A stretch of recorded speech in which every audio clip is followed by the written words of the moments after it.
Hello friends, நாம் இந்த வீடியோவில் எம்எஸ் வேர்டில் யூஸ் பண்ணுற கண்ட்ரோல் கேங்கிற ஷார்ட்கட் கீயை பற்றி பார்க்கலாம். ஷார்ட்கட் கீயை நாம் எப்போ யூஸ் பண்ணுவோம்னா, நம்ம டாக்குமெண்ட்டில் ஒரு ஹைப்பர் லிங்கை இன்சர்ட் பண்ணணுன்னா, அப்படி இல்லாட்டி ஒரு வெப்பேஜுடைய லிங்கை இன்சர்ட் பண்ணுங்கும்போது நாம் இந்த ஷார்ட்கட் கீயை பயன்படுத்துகிறோம். இந்த ஷார்ட்கட் கீயை யூஸ் பண்ணுறதுக்காக நான் என்னுடைய டாக்குமெண்ட்டில் கம்ப்யூட்டரை பற்றி சில சென்டென்சஸ் டைப் பண்ணியிருக்கேன்.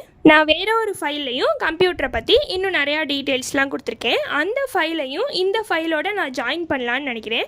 ஃபஸ்ட்டு ஃபைலோட நேம் வந்து கம்ப்யூட்டர். இதோட நான் ஜாயின் பண்ணணும்னு நினைக்கிற ஃபைல் நேம் வந்து அதர் டேட்டா. கண்ட்ரோல் கேங்கிற ஷார்ட்கட் கீ மூலமாக நம்மளால் டைரெக்டாக 2 ஃபைலை ஜாயின் பண்ணி அந்த 2 ஃபைலில் இருக்கிற டேட்டாவையும் ஒரு ஃபைலுக்கு கொண்டு வர முடியாது. ஆனால் இப்போ இந்த கம்ப்யூட்டருங்கிற ஃபைல்லேருந்தே நம்ம அதர் டேட்டாங்கிற ஃபைலையும் ஓப்பன் பண்ணி பார்க்கணுன்னா, இப்போ இந்த கம்ப்யூட்டருங்கிற ஃபைலில் அதர் டேட்டா ஃபைலுடைய லிங்க்கை பேஸ்ட் பண்ணிவிட்டு அந்த லிங்க்கை கிளிக் பண்ணுறது மூலமாக அதை ஓப்பன் பண்ணி பார்த்துக்கலாம். இதை பற்றி இன்னும் டீட்டெயிலாக அடுத்த ஷார்ட்ஸில் பார்க்கலாம். மறக்காமல் சப்ஸ்கிரைப் பண்ணிடுங்க. தேங்க்யூ.